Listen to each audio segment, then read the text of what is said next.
سورہ یونس۔ اعوذ باللہ من الشیطان الرجیم، بسم اللہ الرحمن الرحیم۔ الف لام را، تلک آیات الکتاب الحکیم۔ یہ آیتیں ہیں حکمت والی کتاب کی، یعنی اللہ تعالیٰ نے سورہ یونس میں سٹارٹنگ میں ہی اس قرآن کا جو تعارف کرایا وہ حکیم سے کرایا، یعنی اللہ تعالیٰ کی کتاب میں بڑی حکمتیں ہیں، کوئی آیت فضول نہیں، کوئی ایسی بات نہیں کی گئی جو انسان کی ریزسٹنس سے آؤٹ ہو، اور کوئی ایسی بات نہیں کی گئی جو لغو ہو، فضول ہو، اور بس یوں ہی بس اللہ تعالیٰ نے دے دیا ہو، یعنی ہر چیز بالکل حق کے ساتھ، حکمت کے ساتھ ہماری کیریکٹر بلڈنگ پر پوری اترتی ہے، اور اس کے کوئی نہ کوئی اچھے آفٹر افیکٹس ہیں۔ تو یہ سب چیزیں ہم نے جب بیٹھ کے سمجھنی ہوتی ہیں ایک ایک آیت، تو آپ دیکھیں گے کہ آپ پر اس کی حقیقت کھلتی چلی جائے گی کہ پروردگار نے یوں تعارف کرایا کہ یہ آیتیں ہیں حکمت والی کتاب کی۔ اکان للناس، بڑے اچھے انداز سے اللہ تعالیٰ بات کو شروع کرتے ہیں کہ اکان للناس کیا ہے لوگوں کے لیے، عجبا بڑی تعجب کی بات، یعنی یقیناً کوئی ایسی بات اس زمانے میں لوگ ایک دوسرے سے اظہار کر رہے تھے تعجب کا۔ یقیناً آیت پڑھ کر یوں ہی لگ رہا ہے کہ کوئی ایسی بات ہے کہ لوگ ایک دوسرے سے تعجب میں باتیں کر رہے تھے، عجب میں تھے، بڑے حیران تھے۔ کس بات پر؟ تو وہ آگے بات بتائی جائے گی، جس طرح اللہ تعالیٰ کہہ رہے ہیں کہ کیا لوگوں کو بہت تعجب ہو رہا ہے، ان اس بات پر یہ کہ اوحینا الی رجل، وہی کی ہے ہم نے ایک رجل کی طرف، ایک مرد کی طرف، ایک انسان کی طرف۔ رجل میں مرد، رجل میں بشر، رجل میں انسان، یعنی اب جناب ہم ایک سین کو ویژولائز کر سکتے ہیں کہ محمد صلی اللہ علیہ وسلم پر جب وحی کا نزول ہوا اور جب لوگوں میں یہ بات عام ہوئی کہ ایک انسان ہیں، ایک بشر ہیں، محمد صلی اللہ علیہ وسلم ہیں، وہ آخری رسول ہیں، اور وہ وحی بیان کر رہے ہیں جو توریت اور انجیل میں بھی درج ہے۔ اب کوئی ایکسپیکٹیشنز کچھ اور ہے لوگوں کی کہ جی وہ کچھ ڈیفرنٹ ہو، کچھ ہٹ کر آیا ہو، وہ نیو بورن کیسے ہو سکتا ہے، وہ ماں کے پیٹ سے کیسے نکل سکتا ہے، وہ اپنی ضرورت پر کھانا کیسے کھاتا ہے، اسے کوئی بیماری کیسے ہو جاتی ہے، اسے بھی پریشانیوں کا کیسے سامنا کرنا پڑتا ہے، اس کے ساتھ کوئی خاص فرشتے، باڈی گارڈز کیوں نہیں نازل ہوئے، اس کی شکل دیکھتے ہی کیوں نہیں پتہ چل جاتا کہ یہ کوئی ان یوزول، کوئی الگ چیز ہے۔ اور لوگوں کی ایکسپیکٹیشنز جو اس زمانے کی فینٹیسیز، جو دادی نانیوں کی کہانیوں سے منسوب کچھ اور چیز کے وہ منتظر تھے، اور اللہ تعالیٰ ہمیں وہ ایرا میں لے جا کر ہمیں ایک چیز کو ویژولائز کرا رہے ہیں کہ لوگوں میں یہ وسپرنگ کہہ لیں، کنورزیشن کہہ لیں، یا کچھ باتیں ایسی ہو رہی تھیں جس کو پروردگار نے وحی کی صورت میں محمد صلی اللہ علیہ وسلم پر نازل فرمایا کہ کیا لوگوں کو باعث تعجب ہو گئی ہے یہ بات کہ وحی کی ہے ہم نے ایک مرد پر، ایک آدمی پر، منہم، پوائنٹ ٹو بی نوٹڈ، منہم، انہی میں سے ایک آدمی، یعنی پراپر بشر، انسان، اور وہ انہی میں سے تھا، یعنی وہی کا رہنے والا، انہی کے اندر سے اس پر ایک وحی ہوئی۔ اور سب اس بات کو اچھی طرح جانتے ہیں کہ وحی جو کہ کتاب کی وحی ہوتی ہے، وہ نبی کو جو فوکس کراتی ہے اور بات وہ بتاتی ہے جو پچھلے صحیفوں سے ٹیلی ہوتی ہو، کوئی ون مین شو، نیا کوئی باتیں نہیں ہوتی ہیں۔ تو پھر تعجب کی تو بات ہونی نہیں چاہیے تھی، لیکن ہمارے یہاں سٹوریز اتنی سنائی جاتی ہیں کہ ہماری ایکسپیکٹیشنز کچھ اور ہیں. ابھی بھی ہم قیامت کے لیے کچھ اور ایکسپیکٹ کرتے ہیں، جو کہ ابھی آگے آپ کو شفاعت کا پورا عقیدہ بتایا جائے گا. اور آج ہمارے نزدیک شفاعت کا عقیدہ کچھ اور ہے، اور آج ہی آپ کو سورہ یونس میں شفاعت کو اتنا کلیئر بتایا جائے گا. تو اب جناب لوگوں کو بڑا تعجب ہو رہا تھا کہ ایک مرد پر جو انہی میں سے تھے، اور جی وہی نازل ہو گئی. اب وہی کیا تھی؟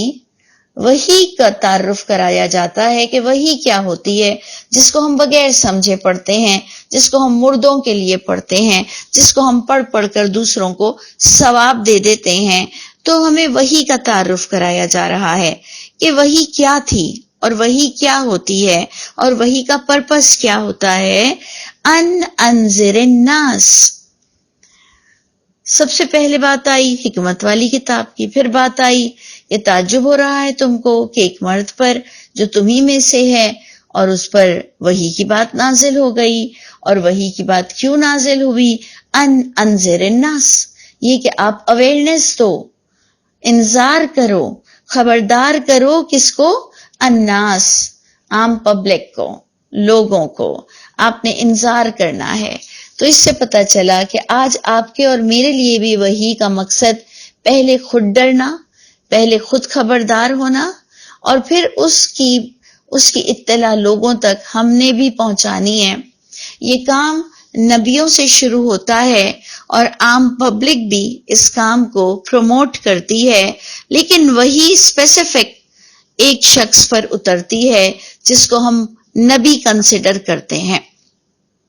یعنی میں نے جو شارٹ کٹ میں بتانا چاہا کہ جو نبی پر وحی ہوتی ہے اور وہ بھی پچھلی کتابوں کو ٹیلی کرتی ہے، اس لیے تعجب کی تو کوئی بات ہونی نہیں چاہیے. آپ کو اگر شک ہو رہا ہے، شبہ ہو رہا ہے، تو آپ پچھلی کتابوں سے ٹیلی کر لیں. اور ہم جیسے مسلمان جسے پلیٹوں میں اسلام مل چکا ہے، انہیں ترجمے کے ساتھ پڑھنا چاہیے، اس عقیدے کے ساتھ کہ تمام کتابیں اب اس میں مرج ہو گئی ہیں. ہمارے لیے الحمدللہ شارٹ کٹ ہو گیا ہے کہ ہمیں دوسری کتابوں کو اتنا پرکھنا نہیں ہے، اور ہم نے اس کتاب کو جو کہ ہمارا ایمان ہے کہ تمام کتابیں اس پر اتمام، کمپلیشن اس کتاب پر ہو چکا ہے. اب جسے شک ہو اور جو توریت اور انجیل والا ہو، جو صحف ابراہیم والا ہو، وہ اپنی صحیفوں سے اور اپنی کتابوں سے ان باتوں کو ٹیلی کرے گا. تو اب جناب اس کا مقصد کیا ہوتا ہے وحی کا؟ کہ میں اور آپ بغیر سمجھے صرف ختم پر ختم پڑھیں یا خود خبردار ہوں اور اس سے نصیحتیں لیں. یہ ایک نصیحت نامہ ہے اور اسے لوگوں تک بھی پہنچائیں. انذار میں آ گیا کہ تم ڈراؤ، تم خبردار کرو خدا کے عذاب سے، تم خبردار کرو کہ برے کا انجام اور اچھے کا انجام کیا ہونا ہے. خدا تعالیٰ اپنے اصولوں کے مطابق کس طرح فیصلے کرتے ہیں. وبشر الذین، اور اویئرنیس دو لوگوں کو اور خوشخبری دو. انذر میں ڈرانا بہت حد تک آتا ہے، اور بشر میں بشارت دو. یعنی پہلے تو ہم کو ڈرانا ہے اور باقاعدہ ڈرانا ہے کہ دیکھیں ایک اصول کے مطابق برائی کا انجام برائی ہے، دنیا میں بھی یہی ہے، آخرت میں بھی یہی ہونا ہے. اور سیکنڈ پوائنٹ وبشر الذین، اور خوشخبری دو الذین، ان لوگوں کو جو آمنو، جو الہامی کتاب کے مطابق ایمان لاتے ہیں، نہ کہ اپنے اپنے علماؤں کے مطابق یا اپنی اپنی فینٹیسی کے مطابق ایمان لاتے ہیں. اس لیے اللہ نے نبیوں کے ذریعے سے کتابیں بھیجی، اور نبی اپنا وقت کمپلیٹ کر کر اس دنیا سے چلے جاتے ہیں، اور نبی کا جو مقصد تھا وہ یہاں پر رہ جاتا ہے. بات بہت ایزی ہے سمجھنے کی کہ نبی اپنا وقت پورا کر کے چلے جاتے ہیں، اور جس مقصد سے انہیں بھیجا گیا تھا وہ مقصد کی حفاظت اللہ کرتے ہیں. اب صرف انسان کے اندر اپروچ کی کوشش اور انسان کے اندر اپنے رب کی محبت ہے، تو اسے اپنے رب کی باتوں کو سمجھنے کی ضرور کوشش کرے گا، خوشی ہوگی، اور اس کے لیے بڑی بڑی رحمت ہے. وہ اسے سمجھے گا کہ میں اگر اللہ کو پا لوں گا تو یقیناً میں عرش عظیم کے مالک سے جب دوستی کر لوں گا تو میری دنیا اور آخرت دونوں حسین ہو جائے گی۔ تو خوشخبری دو ان لوگوں کو جو الہامی کتاب کے مطابق ایمان لاتے ہیں، اور کیا خوشخبری دو؟ ان لہم قدم صدق، یہ کہ ان کے لیے سچائی کی قدم ہوں گے، سچائی کے دور ہوں گے۔ قدم یعنی آگے بڑھتا چلا جائے گا ایک سچائی کے ساتھ، اور ایٹ لاسٹ اپنے رب کی رضا کو پہنچے گا، عند ربہم، اپنے رب کے پاس۔ یعنی جو اللہ کی کتاب کے مطابق اللہ کی بتائی ہوئی باتوں سے ڈرتا ہے، عذاب کی باتوں سے اور جنت کی باتوں سے خوش ہو کر اپنے اعمال کو، ایمان کو قرآن کے مطابق کرتا ہے، اس کے لیے آگے دروازے سچائی کے کھلتے چلے جاتے ہیں، سہل ہوتے چلے جاتے ہیں، پھر وہ اپنے رب کے پاس اس سچائی کو لے کر پہنچے گا۔ لیکن قول الکافرون، لیکن کہتا ہے کفر کرنے والا، کتاب کو سمجھے بغیر، جانے بغیر کفر کرنے والا کہہ رہا ہے، اور کفر کیا ہے؟ قرآن کو سمجھنا نہیں، پچھلی کتابوں سے ٹیلی نہیں کرنا، اور ایک دم ہائپر ہو کر، اور جو خود نے نہیں سنا اس کا علل اعلان انکار کر دینا کہ میں نے تو نہیں سنا، میں نے تو کبھی ایسی بات نہیں سنی۔ ایکچولی بات سارا پرابلم یہ ہو گیا، ہم اپنی اپنی جگہ سب بڑے بڑے علامہ ہو گئے۔ میں نے جو بات نہیں سنی وہ میں سمجھتی ہوں ایگزسٹ ہی نہیں کر رہی ہے۔ اس لیے اگر میں اور آپ بہت لبرل ہو کر اور اللہ کی کتاب کو جب اللہ کی کتاب مانتے ہیں تو ہمیں اس کو سمجھنا تو بہت ضروری ہے، لیکن پتہ نہیں ہم نے کیسے یہ بات کو، کدھر سے یہ عقیدہ نکل آیا کہ اس کتاب کو بغیر سمجھے پڑھو اور تمہارے لیے اللہ تعالی رحمت کے دروازے کھولیں گے، جبکہ اللہ کا فضل اور اللہ کی رحمت عمل کرنے والوں کے لیے لازم قرار دے دیا گیا ہے۔ تو اللہ فرماتے ہیں کفر کرنے والے نے، جس نے حکمت والی کتاب کو سمجھا نہیں، خود اس سے اویئرنس حاصل نہیں کی، کہنے لگ گیا ان ھذا لساحر مبین، کہ بے شک یہ تو البتہ جادو ہے کھلم کھلا۔ کیا چیز تھی کہ جو اسے جادو کہنے پر مجبور کر گئی؟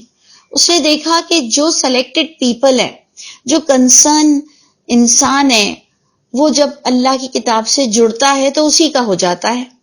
اس نے جب یہ چیز دیکھی انسان میں کہ چاہے توریت والا ہو، انجیل والا ہو، صحف ابراہیم والا ہو، وہ جب اس کتاب سے جڑتا ہے، اس کی محفلیں اٹینڈ کرتا ہے، جب اس کو سمجھ کر پڑھتا ہے تو وہ یکدم اپنے باپ داداؤں کے غلط مذہب کو چھوڑ دیتا ہے، اور اتنی طاقت اس کے اندر پتہ نہیں کہاں سے آ جاتی ہے، اور اتنا عقیدہ اور اعتماد اس کے اندر کہاں سے آ جاتا ہے، جس اعتماد کی وجہ سے وہ اس کتاب کو جادو سمجھنے لگ جاتا ہے، اور استغفر اللہ اپنے نبی کو بھی جادوگر تک کہہ دیتا ہے۔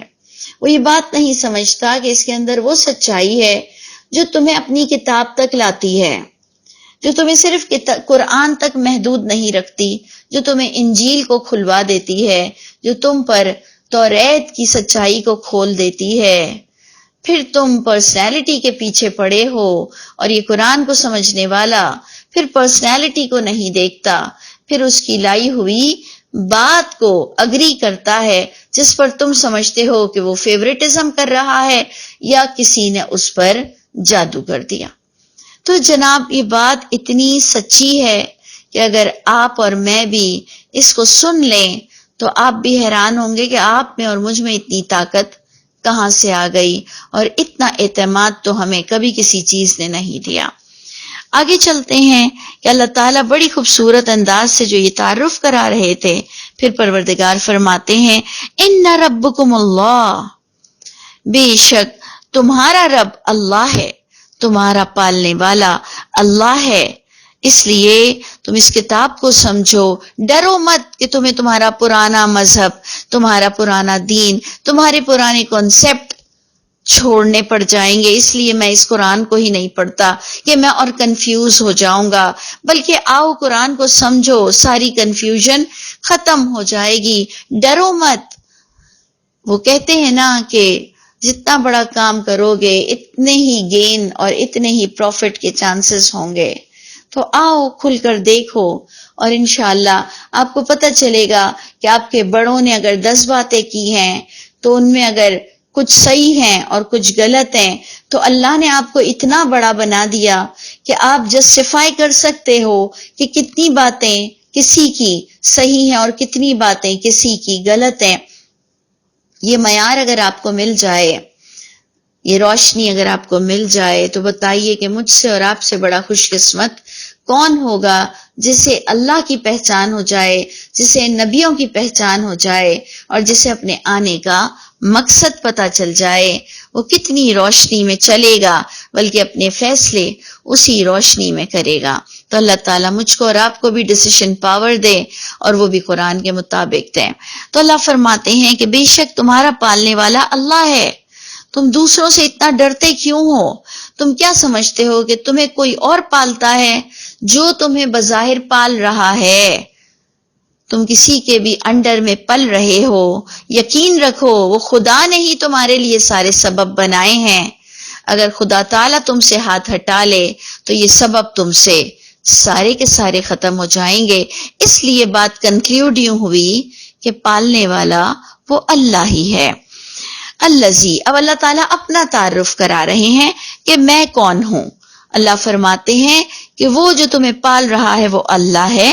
الذی، وہ ذات ہے جس نے خلق السماوات والارض، جس نے اس آسمان اور زمین کو پیدا کیا، فی 6 ایام، 6 دنوں میں، اس پوری گیلیکسیز کو، پوری زمین اور آسمان اور انڈر سی، یہ جو لوگ تھوڑا سا بھی دماغ لگاتے ہیں، جو لوگوں نے کچھ ٹریولنگ کی ہے، جو لوگ آسمان پر نگاہ ڈالتے ہیں، جو لوگ زمین پر غور کرتے ہیں، جو لوگ پہاڑوں کے بارے میں تھوڑا سا غور و فکر کرتے ہیں، جو سمندر کے بارے میں کچھ انٹرسٹڈ ہیں، وہ حیران ہو جائیں گے 6 دنوں میں اتنا کچھ۔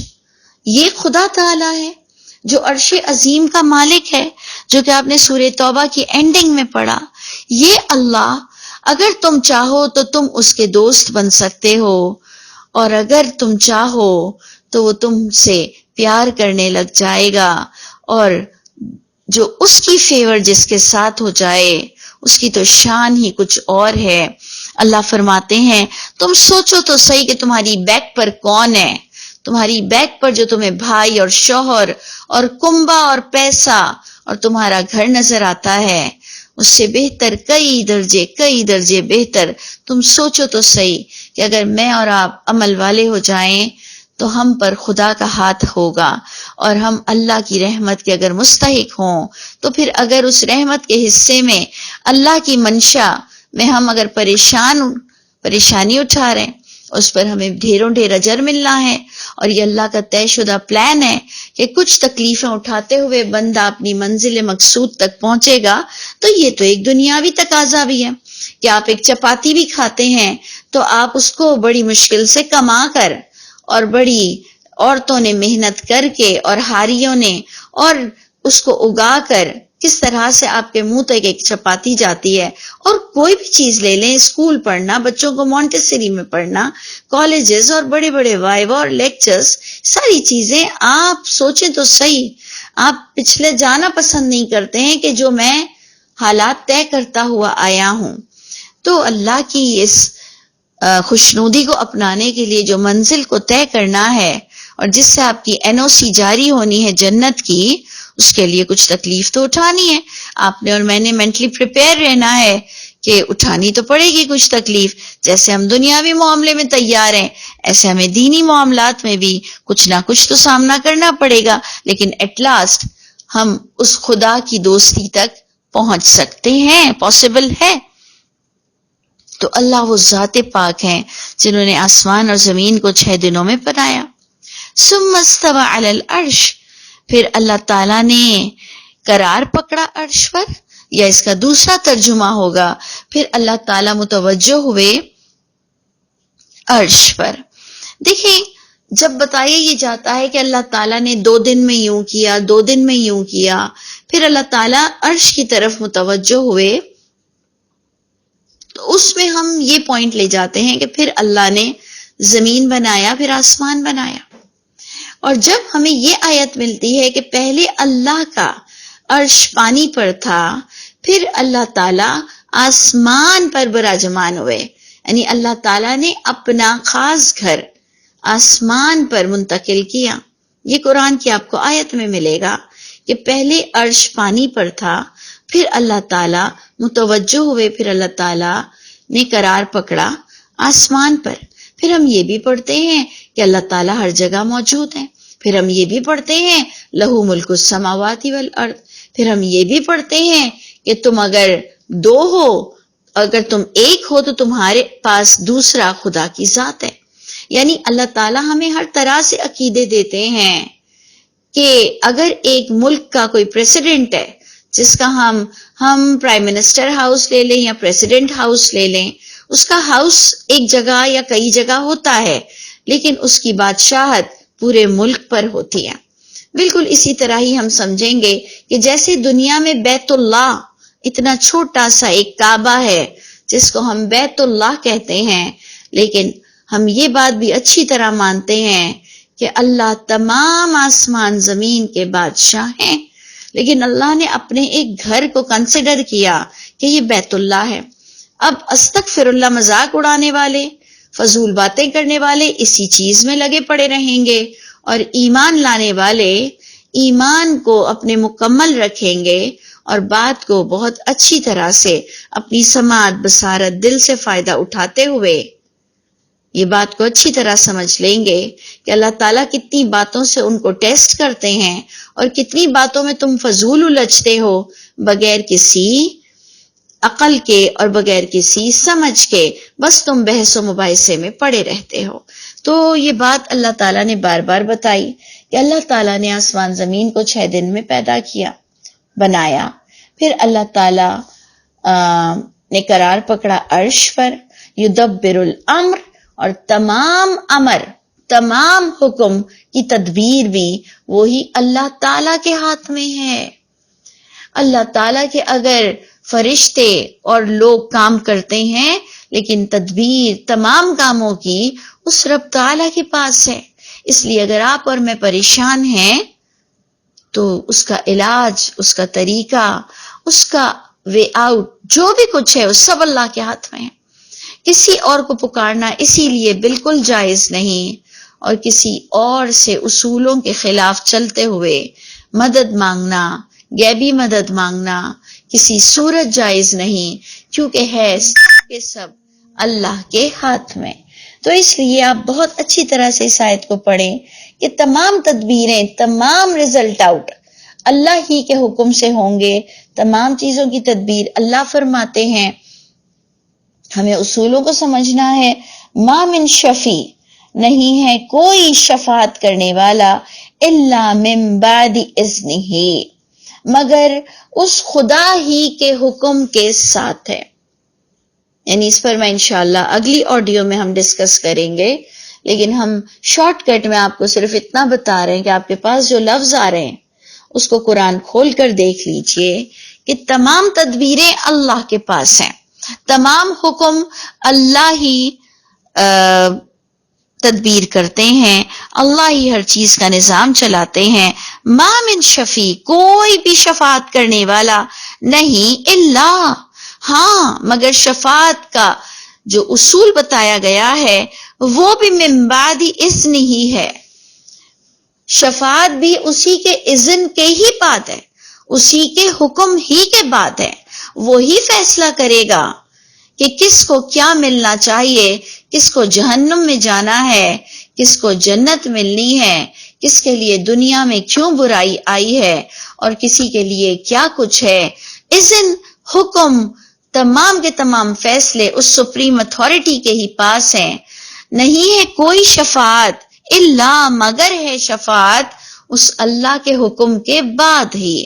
تو آپ خود سوچئے کہ یہ میرے اور آپ کے لیے کوئی ڈسکشن ہی نہیں کہ کون کس کی شفاعت کرے گا. بات تو ہماری کوالیفیکیشن میں ہوگی، بات تو ہمارے عمل میں ہوگی کہ ہم اچھے عمل کریں گے، اور اس کے بعد فیصلہ اس خدا کے ہاتھ میں ہے. اب گفٹ کون دیتا ہے گفٹ کیا ملتا ہے، لیکن گفٹ لینے کے لیے کوالیفائی ہونا آپ کے اور میرے اختیار میں ہے، اور میں اور آپ اپنے اعمال سے اللہ کو راضی کریں گے، اللہ اپنا فیصلہ دیں گے۔ پھر ہمیں نہیں پتا کہ ہمیں تحفہ کون آ کے دیتا ہے، لیکن تحفے کے لیے آپ کی کارکردگی کا ہونا سخت ضروری ہے۔ اسی کے ساتھ ہم اینڈ کرتے ہیں کہ ذالکم اللہ ربکم، یہ تمہارے اللہ، تمہارے پالنے والے، تمہارے رب ہیں، فاعبدوہ، بس بندگی کرو اس خدا کی، صرف غلام بنو اس خدا کے، صرف عبادت کرو اس خدا کی صرف۔ افلا تذکرون، کیا پس تم نصیحت نہیں لیتے؟ کیا تم نصیحت لیتے ہوئے اس قرآن کو نہیں پڑھتے؟ کیا تم، اس میں ترجمہ تو آ رہا ہے، ہوش میں نہیں آؤ گے؟ جبکہ ہم آپ کو ترجمہ دے رہے ہیں اس سے بھی آسان والا کہ کہیں آپ کو برا نہ لگ جائے، جبکہ یہاں جو میرے سامنے قرآن رکھا ہوا ہے اس میں آ رہا ہے کیا تم ہوش نہیں پکڑو گے، لیکن کیا تم نصیحت سے کام نہیں لو گے؟ کیا تم اس قرآن کو سمجھتے ہوئے نہیں پڑھو گے تو تم اللہ کی تدبیر کو سمجھ سکو گے کہ اللہ کس سے راضی ہوں گے اور کس سے ناراض ہوں گے۔ اللہ تعالی ہم سب کے حامی و ناصر ہوں۔